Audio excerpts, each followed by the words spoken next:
vamos a agradecer a la espiritualidad amiga que ha inspirado a nuestra hermana María Giles, trayendo esa lectura de armonización que viene pues asociada al tema que pretendemos hacer, ¿no? En la tarde noche de hoy, el sacrificio de las madres por sus hijos. Y podríamos decir entonces que gracias al amor de nuestras madres, todos nosotros estamos teniendo la preciosa oportunidad de estar aquí reencarnados para poder evolucionar. Ellas representan el amor sublime que rige la vida en el universo. Mucho se ha hablado de la mujer, de las madres a lo largo de la humanidad, y el Evangelio, según el Espiritismo, tercer libro de la codificación espírita, nos presenta el capítulo 14, honrad a vuestro padre y a vuestra madre, esclareciendo la comprensión del amor, del sacrificio de nuestros padres frente a la responsabilidad que Dios les ha dado con respecto a sus hijos, siendo la educación recibida en el hogar la garantía, la evolución de esas almas que Dios nos ha confiado. Cuando el deber de educar a las nuevas generaciones se descuida, contraemos deudas que inevitablemente tendremos que volver a repetir, costando muchos años, en ocasiones hasta siglos, muchísimos sufrimientos. Una vez que regresamos entonces al plano espiritual, el análisis que hacemos de la reencarnación concluida nos revela una realidad con la que a veces no contábamos y comienza el autoanálisis. Solamente aquellos espíritus que han despertado para la realidad espiritual, que han madurado haciéndose más conscientes del mandato que les toca asumir, se disponen a una nueva experiencia elegida por ellos, como los ejemplos que veremos más adelante, soportando sacrificios, preparándose y orando para la nueva conquista. Es que la vida, amigos, se compone de constantes desafíos que nos proporcionan alcanzar la evolución espiritual de una forma gradual, sutil, tranquila. Hagamos ahora una pequeña introducción o reconocimiento a las facultades sublimes de la mujer. Para ello voy a escoger el libro de León Denis, El Invisible, que en la primera parte nos presenta un análisis precioso en el capítulo titulado El Espiritismo y la Mujer, del cual presentamos algunas ideas para situarnos en la grandiosidad y responsabilidad de la mujer como madre educadora. Él nos dice de esta manera: las más bellas facultades psíquicas parecen ser privilegio de la mujer. No es solamente en su rostro donde se realiza, en la naturaleza y en el arte, los tipos de la belleza, de la piedad, de la caridad, sino que en lo relacionado con los poderes íntimos de la intuición y de la adivinación ha sido siempre superior al hombre. Analizando entonces estas palabras de León Denis, destacamos esta frase a la luz del tema que estamos desarrollando. Poderes íntimos de la intuición y de la adivinación. ¿Qué madre no tiene esos dos poderes tan aflorados, intuición y adivinación, que con una simple mirada penetre en lo más recóndito del sentimiento de su hijo amado, percibiendo su inquietud, su añoranza, sus pensamientos, etc.? Las madres tienen esa percepción especial que las hace ser un ser extraordinario. Yo creo que todos estamos de acuerdo con esto, ¿verdad? Y aprovechando que hay tantas madres aquí conectadas en el canal, estoy seguro que ahora mismo están rememorando muchos pasajes que han vivido con sus hijos. Entonces, siguiendo con este gran amigo León Denis, él con mucho criterio entonces nos puntualiza lo siguiente: que en la antigüedad pagana, teniendo superioridad sobre los hombres, ella conoció y cultivó el alma femenina. Sus facultades florecían libremente en los misterios.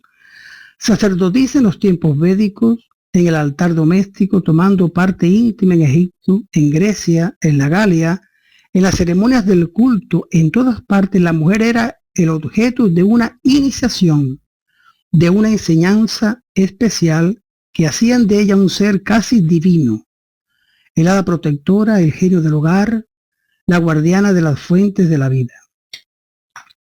Para cumplir con la tarea de la educación, era necesario la iniciación al gran misterio de la vida y del destino, el conocimiento de la preexistencia y de las reencarnaciones, porque esta ley, y solamente esta ley, da a la vida del ser a florecer bajo el ala maternal un sentido conmovedor y bello. Hagamos entonces alguna reflexión sobre este texto tan bello de León Denis. ¿Por qué tenía la mujer que tener una iniciación en el misterio de la vida, del destino, para poder ser madre? Simplemente porque en aquella época era muy natural, bien aceptada y comprendida la ley de la reencarnación, esclareciendo que las almas de futuros hijos tan deseados vienen del plano espiritual, ligadas a ellas de otras vidas, y para saberlas guiar en el pinar de la evolución era necesario prepararse con ese conocimiento que les daría la comprensión de los posibles defectos y virtudes que necesitan ser educados, guiados, desarrollados, para convertir a los hijos en hombres de bien. Es esta tarea tan especial que las madres tienen como educadoras de la humanidad, ofreciendo sus brazos generosos y sus sublimes sentimientos, presentándose como almas grandiosas que nadie puede igualar. No obstante, es tan difícil la educación y hay que llenarse de tanta paciencia, y lo que vamos a comentar ahora lo exponemos de una forma muy general, que no siempre el resultado es el más deseado por muchos motivos. Por eso, León Denis también puntualiza para ellas, para las madres, lo siguiente: porque tal como sea la mujer, así será el niño, así será el hombre. La mujer es quien desde la cuna forma el alma de las generaciones.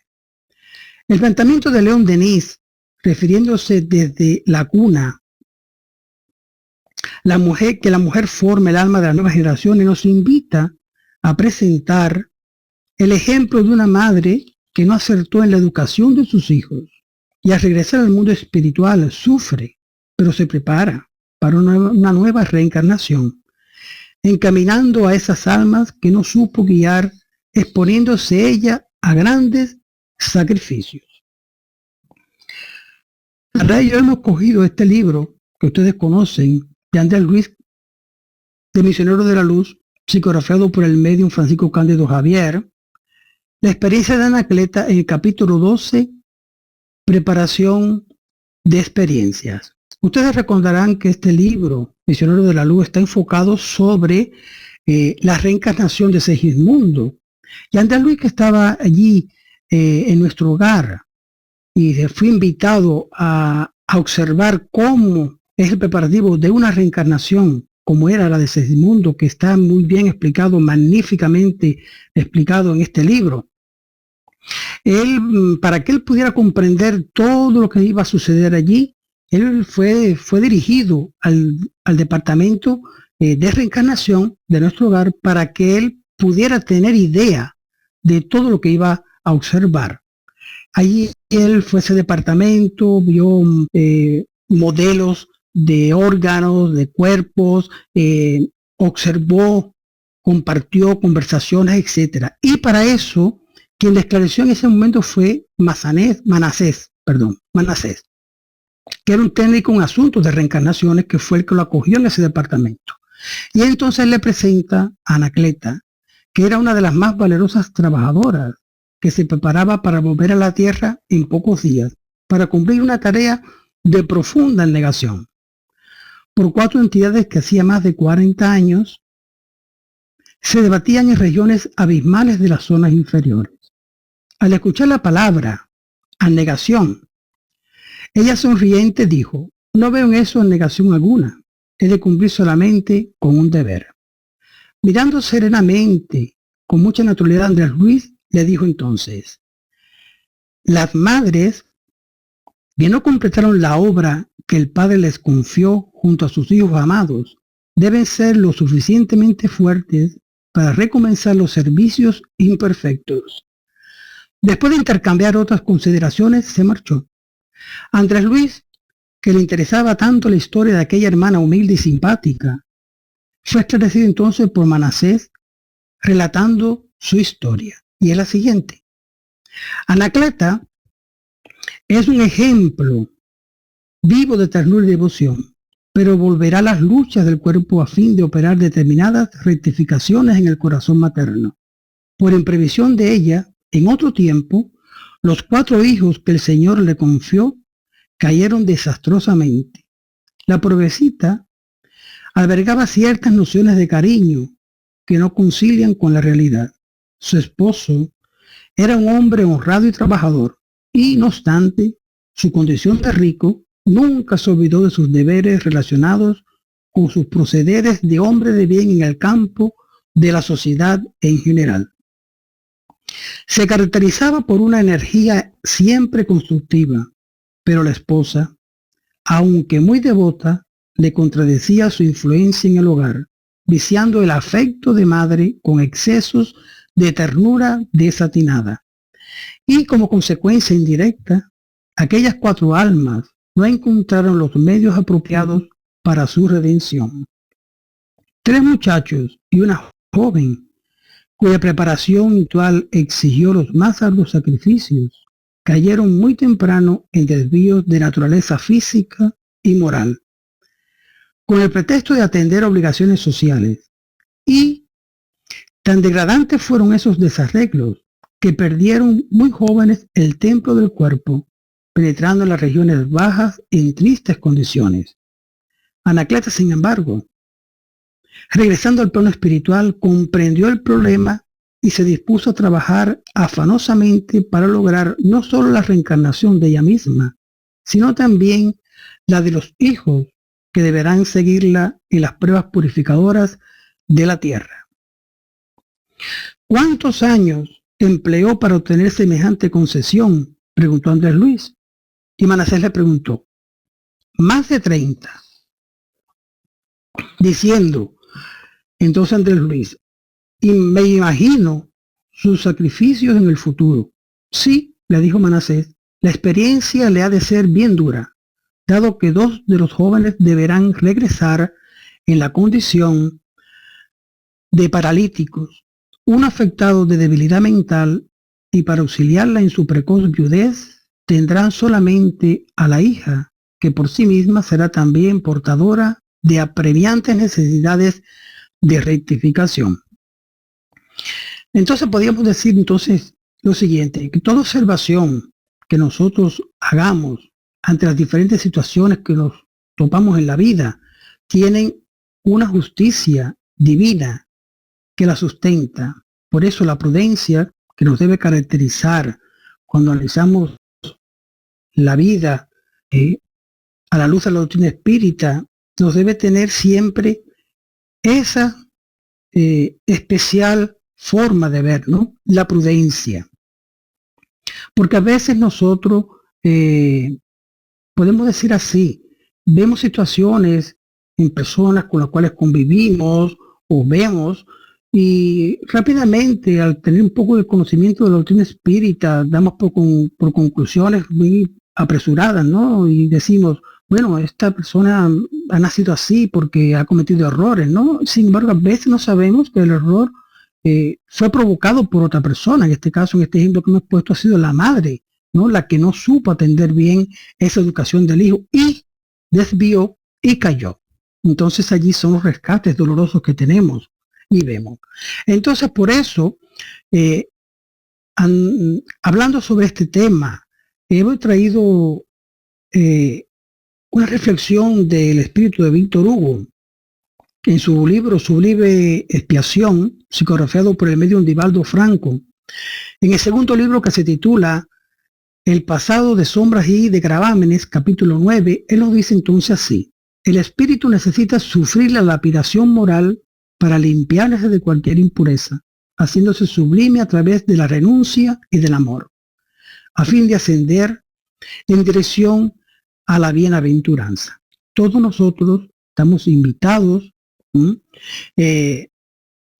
a ir poco a poco lapidando moralmente nuestras impurezas para ir ascendiendo a través del sacrificio, del esfuerzo y de mucho amor. La ley de la reencarnación nos abre unas posibilidades infinitas para la evolución. Por eso recurro al esclarecimiento del espíritu Manuel Filomeno de Miranda en su libro ahora en cuadro de la obsesión, psicografiado también por Divaldo en el capítulo 25, pronósticos sombríos, que él nos habla de dos tipos de dolor. Todas las reencarnaciones y la gran mayoría de todos nosotros que reencarnamos aquí, más del 90%, pues tenemos reencarnaciones dolorosas, ¿no?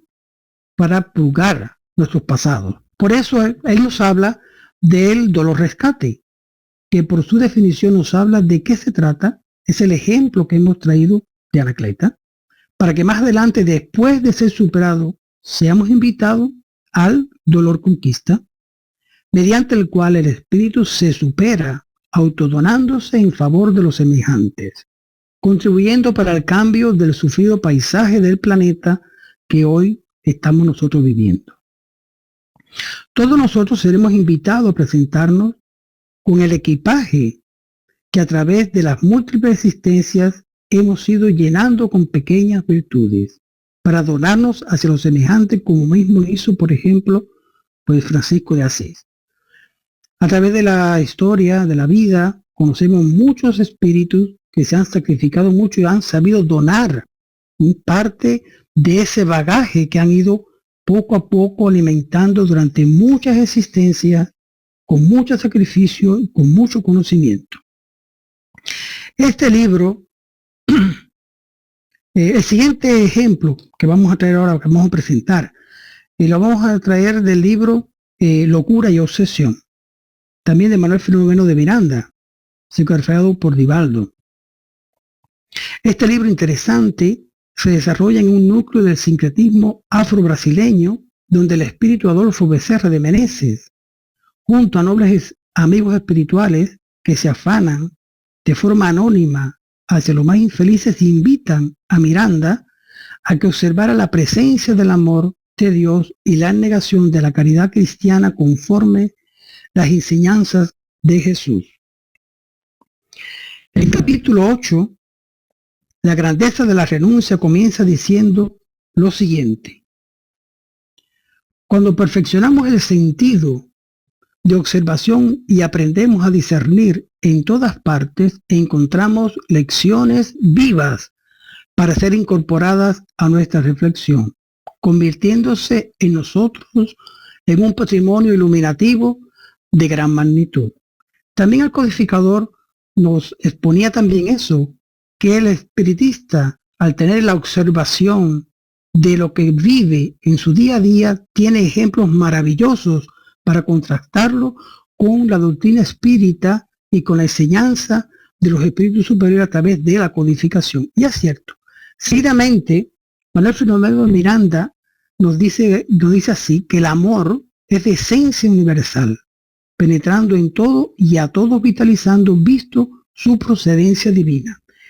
Me gusta mucho que Manuel Filomeno de Miranda ha puesto este detalle tan importante para que nunca olvidemos que el amor, que es universal y que vitaliza a todo el mundo, existe en todos los sitios también. Y él sigue diciendo que en ese recinto donde había escasez de conocimiento, excedía la acción de la bondad. Es diferente el hombre culto del sabio, por la simple razón de que el primero, el culto, almacena conocimiento, y el otro, el sabio, los vive de forma edificante, promoviendo a aquellos que los rodean. Después de haber concluido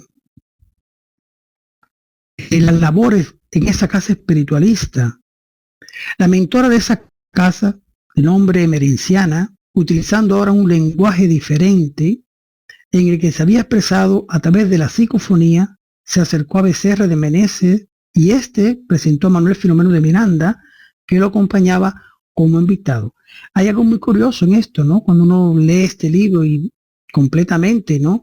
Esta mentora tiene un lenguaje a la hora de presentarse en ese grupo mediúnico de sincretismo afro-brasileño, y tiene otro lenguaje a la hora de hablar con los mentores espirituales que la acompañan y con las visitas que ella está recibiendo.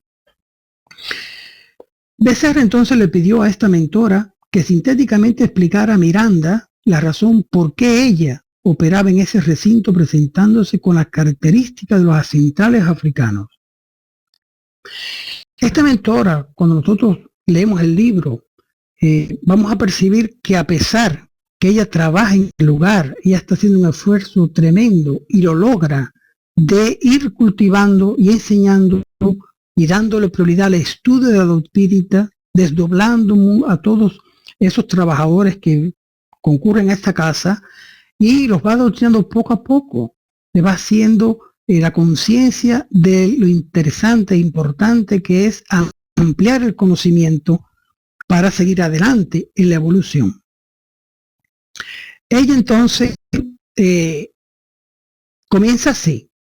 Vamos ahora, amigos, a relatarnos en el tiempo.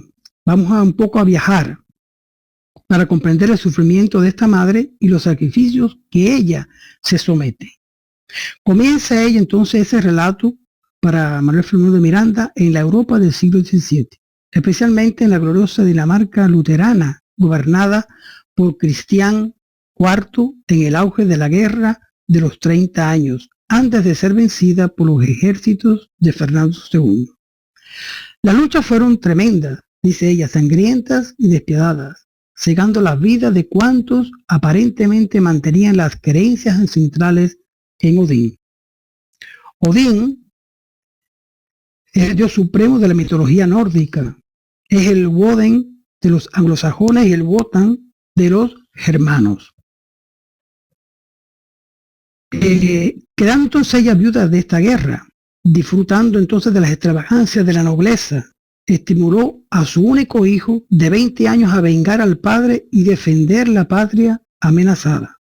Su hijo Valdemar, orgulloso de la raza y de sus ancestros, partió para el campo de batalla que Lutier y sin experiencia cayó prisionero, siendo vilmente asesinado.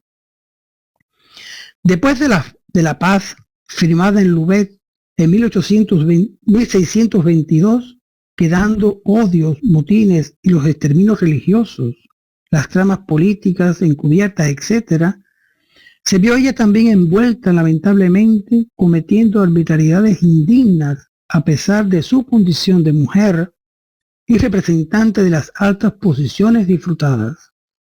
La nostalgia que sentía entonces del esposo y el terrible dolor moral por la pérdida de su único hijo la llevaron con el tiempo a sumergirse en malestar de la apatía, y al ver también la situación de la patria y de sus conciudadanos humillados. En ese proceso en que ella se encuentra con toda esta melancolía, con toda esta presión, con todo este sufrimiento, se le alcanzó la muerte, siendo amparada entonces por su digno esposo, que ella había tomado conocimiento de la realidad espiritual. Juntos entonces buscan al hijo, que había enloquecido de dolor y de rebeldía, como otras víctimas de la insensatez de la guerra.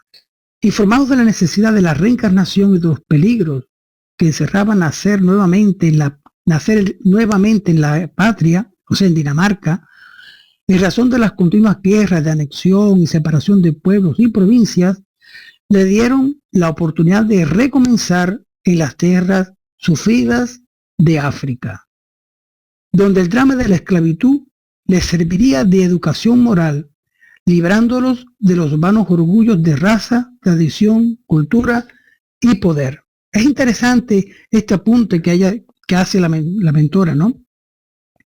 Reencarna en África para educarse moralmente. Fíjense qué cosa, ¿no? De ese modo, en el último cuarto de aquel siglo, se introducen en las sombras del cuerpo, primero su esposo y más tarde ella, con el fin de prepararse ambos para recibir a su hijo y guiarlo con la lección de la obediencia bajo la luz del amor. para subir la montaña redentora, conducidos al reino de Yoruba.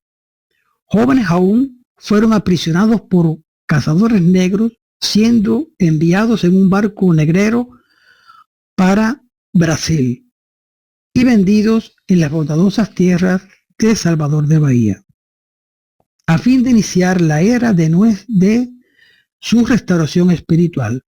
Ella y ahora narra, como ustedes saben, porque lo hemos estudiado cuando hemos estudiado historia en la escuela, ¿no?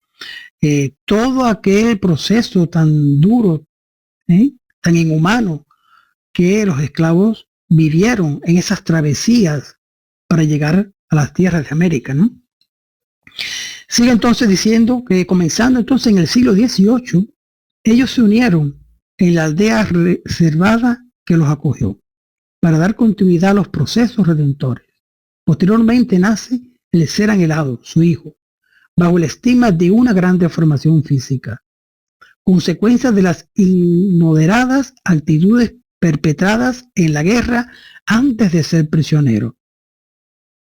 Su hijo, a pesar de no ser impugnado, vivía bajo el influjo de una odiosa rebeldía que hacía más amargo su cautiverio y su limitación. A los 20 años, por un motivo insignificante, se rebeló contra el capataz, agrediéndolo y pagó con la vida en el cepo, sufriendo latigazos que dilaceraron sus carnes abiertas en llagas, muriendo bajo el sol.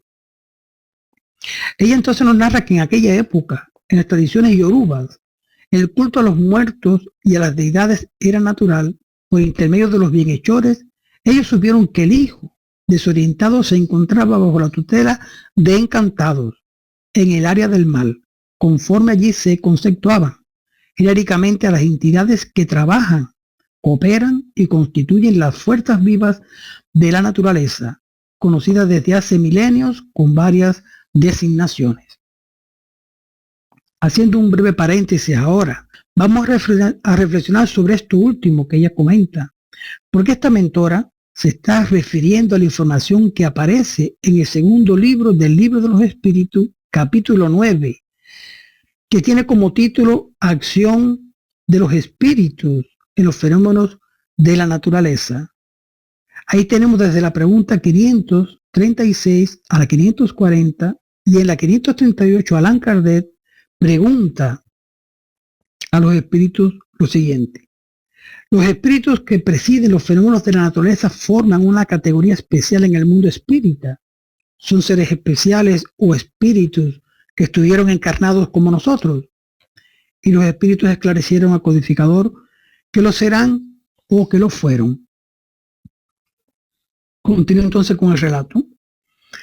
Ella fue separada del esposo para acompañar a una de las sinhaciñas, debe ser alguna dama de compañía, que se había casado, pasando a residir en Pernambuco, continuando sirviéndola y para atender a los hijos que fueron llegando, amando en ellos a los amores que habían sido arrancados del alma. O sea, ayudaba al cuidado de otros hijos, y ella se autoeducaba a través del sacrificio y la obediencia que le imponía la vida. Cuando la muerte le envolvió su cuerpo nuevamente, ella había aprendido a respetar un poco más el deber, antes que el placer, y también sobre la afectividad sin las amarras caprichosas del egoísmo. Wenceslao, que así se llamaba su esposo, ya había regresado al mundo espiritual sin que ella lo supiera, porque nunca más supo de él. Ambos vuelven a buscar al hijo, desorientado y enloquecido en el mundo espiritual. Lucharon muchísimo, trabajando por el bien de él y de todos los que se debatían en la desesperación.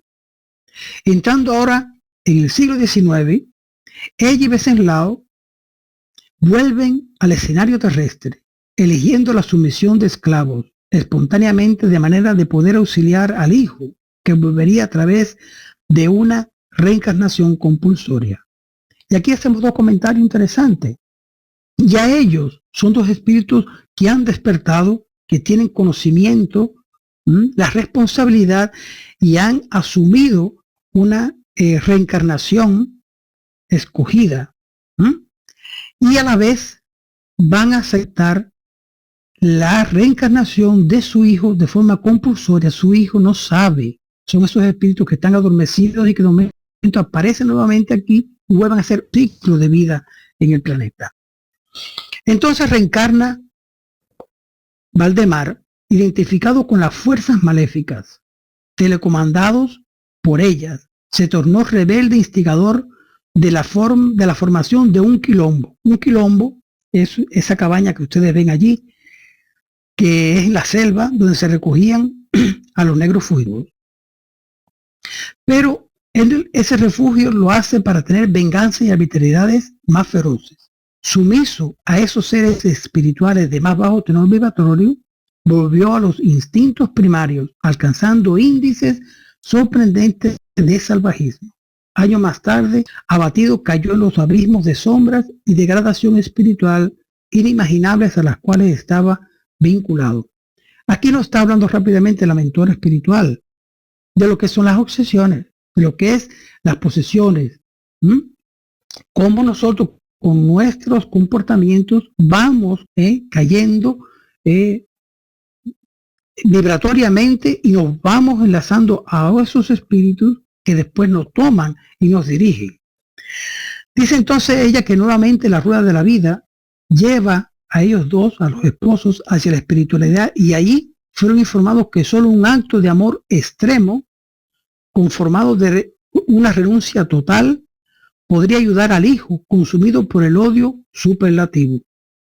En Brasil, comenta ella, ya existía entonces una abundante forma de los cultos fetichistas y otros más, practicados también en personas blancas, realizados con vigoroso intercambio con los desencarnados, a pesar de en aquel entonces ya las luces del Consolador, o sea, del espiritismo, ya habían alcanzado muchos, libertándolos de la renovación moral del estudio y de la práctica del bien. El querido Valdemar, cayendo siempre e intoxicándose de vibraciones deleterias, se perdió por algún tiempo, siendo recogido por los anteriores compinches que lo hipnotizaron y lo adiestraron en las técnicas de la obsesión, del vampirismo, de la explotación de otros espíritus, tomando de ese modo la personificación parasitaria de una deidad maléfica que se autodominó Esú, imponiéndose la postura de dominador, conforme sucede con nosotros, de la misma vibración, sometiendo a mentes ignorantes y primitivas a su gobierno espiritual, recibiendo homenajes y ofrendas con las que se complacía. Entonces, ¿qué podría hacer esta madre en el mundo espiritual? Prendiéndose a su fe, porque ella conoce ya las leyes del mundo espiritual, y agotando todos sus esfuerzos. Vean ustedes entonces qué hace ella. ¿Cómo buscar a ese hijo? ¿Cómo rescatarlo? ¿Cómo encaminarlo? Dice ahí entonces que siguiendo el ejemplo de otras madres cuyos hijos se fortalecieron en la impiedad y se aliaron de las fuerzas del mal, que temporariamente influyen en la tierra como consecuencia del primitivismo que aún existe en ella, se ofreció para trabajar en esa área, o sea, en esa casa espiritualista, actuando en favor del bien y del esclarecimiento de las criaturas para aproximarse a la querida oveja descarriada. Estaba en esa labor hacía unos decenios, con resultados muy positivos, atendiendo a aquellos que padecían la explotación psíquica de su hijo, su subordinación moral y la persecución tenaz. Cuando apareció su hijo para efectuar una confrontación de fuerza con ella, que ella lógicamente rechazó, prosiguiendo en el bien tranquilamente, en cuanto él se exasperaba, imposibilitando de erguir barreras al trabajo que le hacía perder a sus víctimas, lenta pero vigorosamente. Pasó su hijo a visitar entonces esa casa.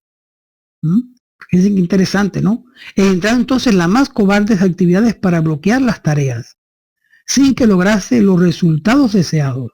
Imposibilitado de alcanzarla, puso un rudo cerco al medium, que advertido resistió pacíficamente las pruebas y las instrucciones viles, terminando por amenazar e invadir ese núcleo de trabajo y conducir a la locura a todos sus miembros. Había llegado la oportunidad que ella tanto anhelaba. Venceslao, entonces su esposo, había retornado a la tierra mientras ellas lo acompañaba entonces con mucha ternura desde el mundo espiritual a fin de que un día poder encaminar hasta él a ese hijo. Viéndose ahí entonces a solas con Jesús en el corazón, su hijo que intentaba una pugna de vibraciones maléficas que no le alcanzaban, sus sentimientos de madre brotaron de su ser y rompieron sus fijaciones del mal, haciéndole rendirse a la esperanza de paz y al futuro de renovación. Haciendo un breve comentario ahora, vemos lo que logra el amor. En el libro del Evangelio según el Espiritismo, el capítulo 11, Instrucciones de los Espíritus, no habla de la ley del amor. En el ítem 8 nos dice que el amor resume completamente la doctrina de Jesús, porque es el sentimiento por excelencia y los sentimientos son los instintos elevados a la altura del progreso realizado. Después de pasar por la etapa de los instintos, de las sensaciones, llegando a la instrucción y purificándola, tenemos sentimientos. El punto delicado del sentimiento es el amor.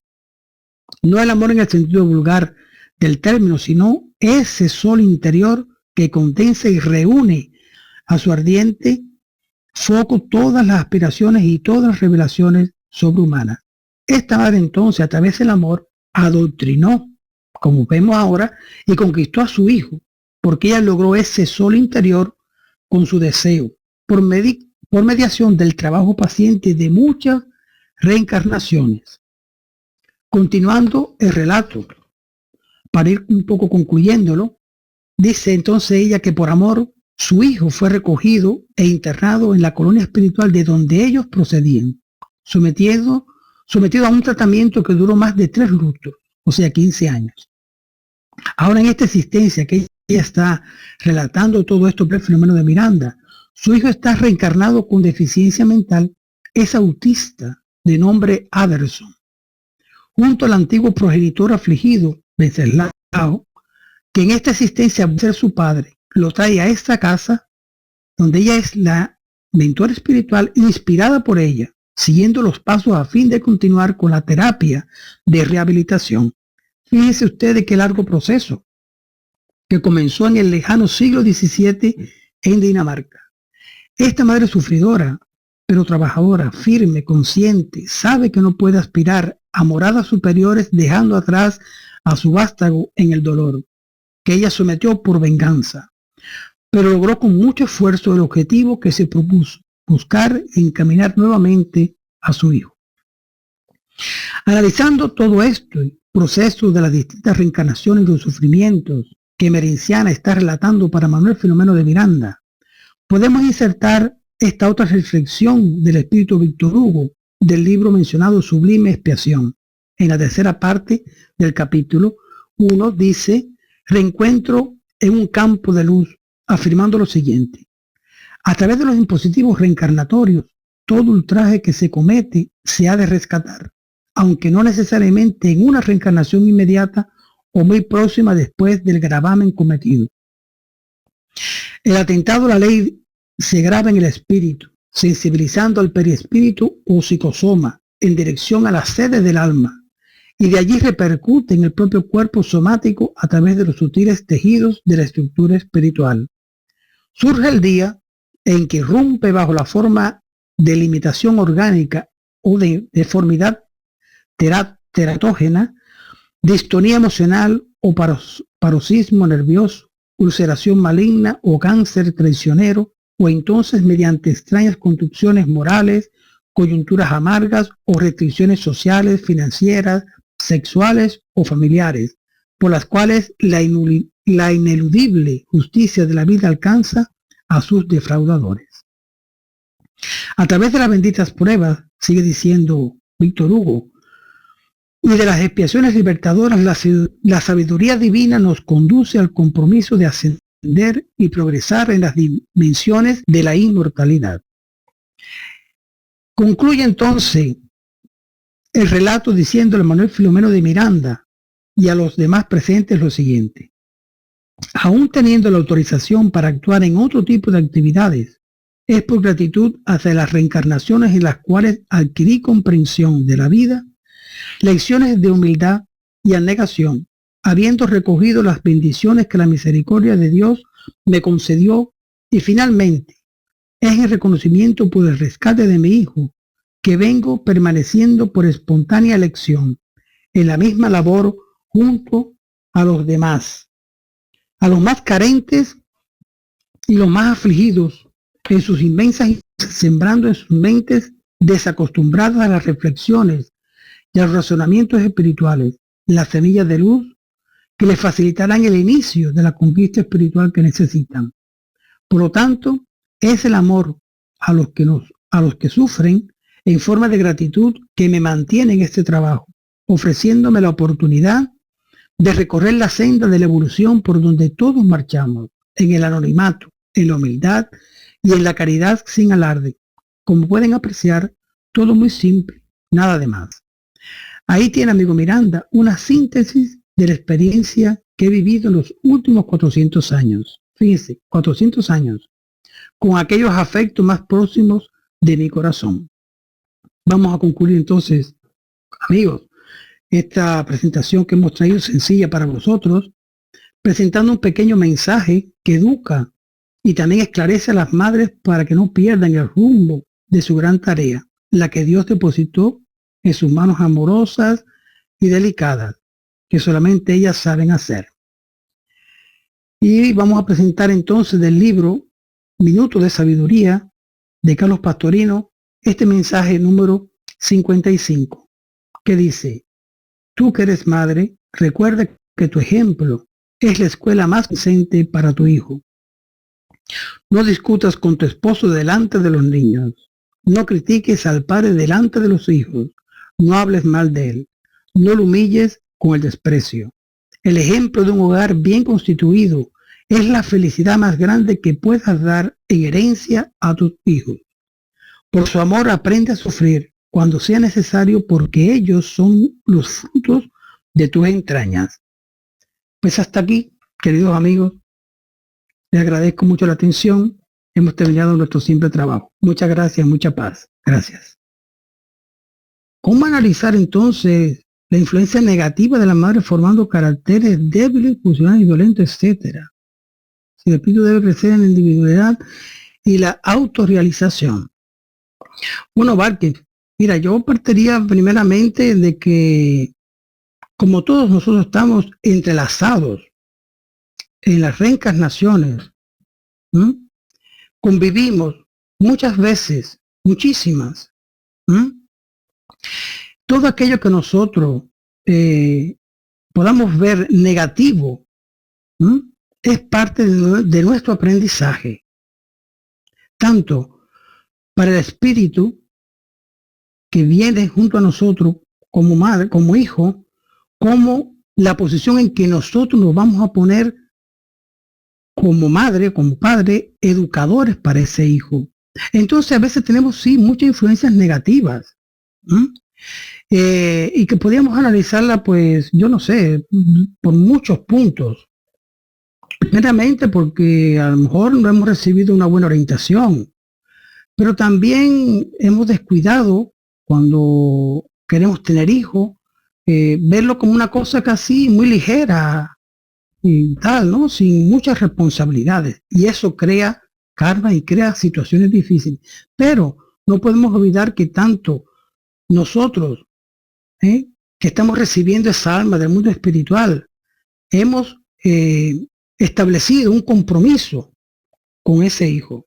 Pero también hemos sido orientados por el mundo espiritual, por nuestros mentores, que nos han esclarecido qué debemos de hacer en esta reencarnación. ¿Cuál ha sido el compromiso? ¿Cuál es el desafío que vamos a tener? Y nos dejan con ese libre albedrío que ellos no interrumpen, no interfieren, sin embargo, siempre aconsejan. ¿Cómo hacer? Simplemente todos nosotros somos espíritus con una individualidad. Y precisamente el libre albedrío nos va a marcar aquel sentimiento, aquel lugar, aquella forma, aquel preciso camino que nosotros vamos a ir conquistando. Con muchas caídas sí, es necesario, pero también nos vamos a levantar siempre para seguir hacia adelante, porque Dios quiere siempre que nosotros evolucionemos, aprendamos, sigamos hacia adelante y unos y otros nos vamos complementando en todas las existencias.